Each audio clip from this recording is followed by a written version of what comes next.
There's also massive fallout from an interview that President Joe Biden did with the ABC network, in which he showed no regret or sympathy over the way the crisis has been handled. The Taliban took just 11 days to take power in Afghanistan after US troops withdrew. Well, for more on this, I'm joined by Simon Marks in Washington. Hi there, Simon. So what on earth did Joe Biden say to ABC?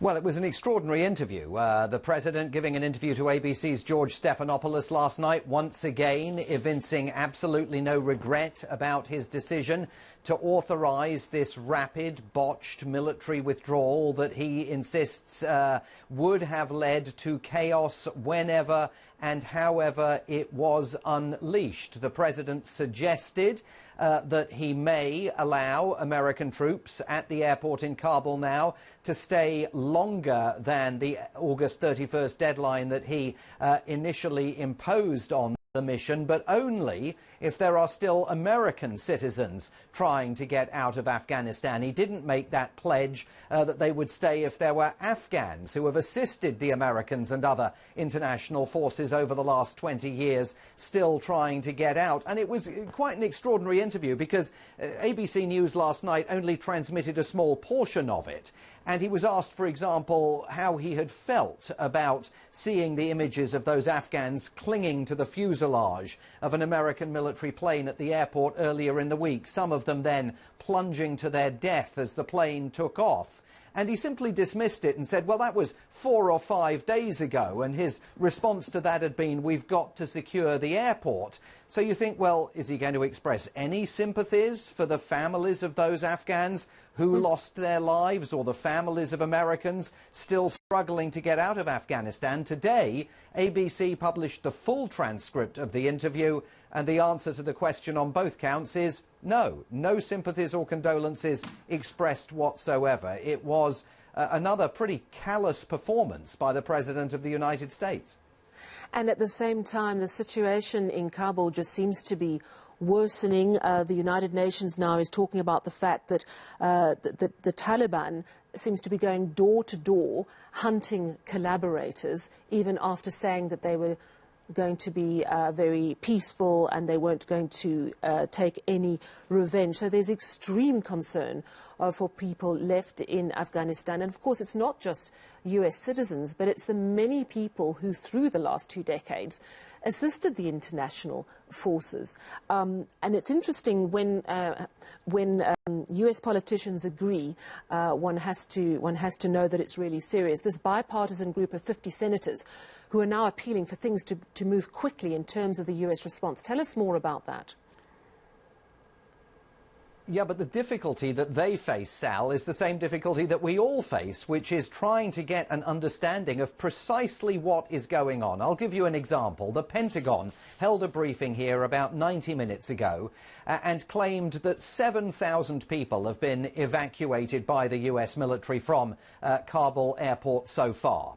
When reporters in the room drilled down, they discovered that, in fact, what Pentagon officials meant was that the United States forces at the airfield had assisted with the evacuation of 7,000 people, including evacuations that have been carried out by the Germans, by the British, by the French and others, and that, in fact, in the last 48 hours, only 600 American citizens have been pulled out of Afghanistan by that US military operation. Now, the White House says there are some 12,000 Americans in Afghanistan needing evacuation. The Pentagon insists there's been no hostilities. We heard from the National Security Advisor earlier in the week, who said that there have been safe passage guarantees offered by the Taliban so that Americans, Afghans and others can get to the airport.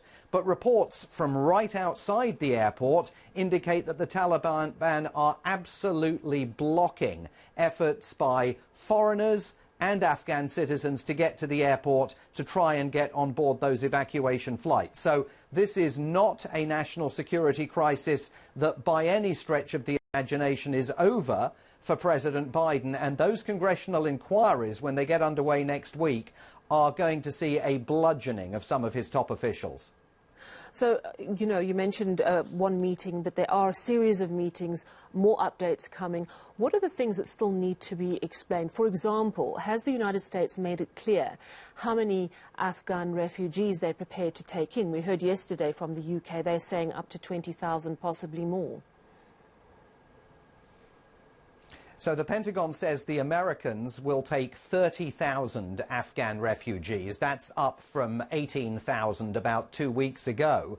But the key question is, how are they going to get to the United States? Because at the moment, they can't even get to the airport to get evacuated out of Kabul. And if President Biden is serious that this military operation wraps up when there are no more Americans to evacuate, and he made it pretty clear last night that he wants to bring as many Afghans out as possible that have assisted the US and its international allies over the last 20 years. But once the Americans are out, that will be the operation done and dusted.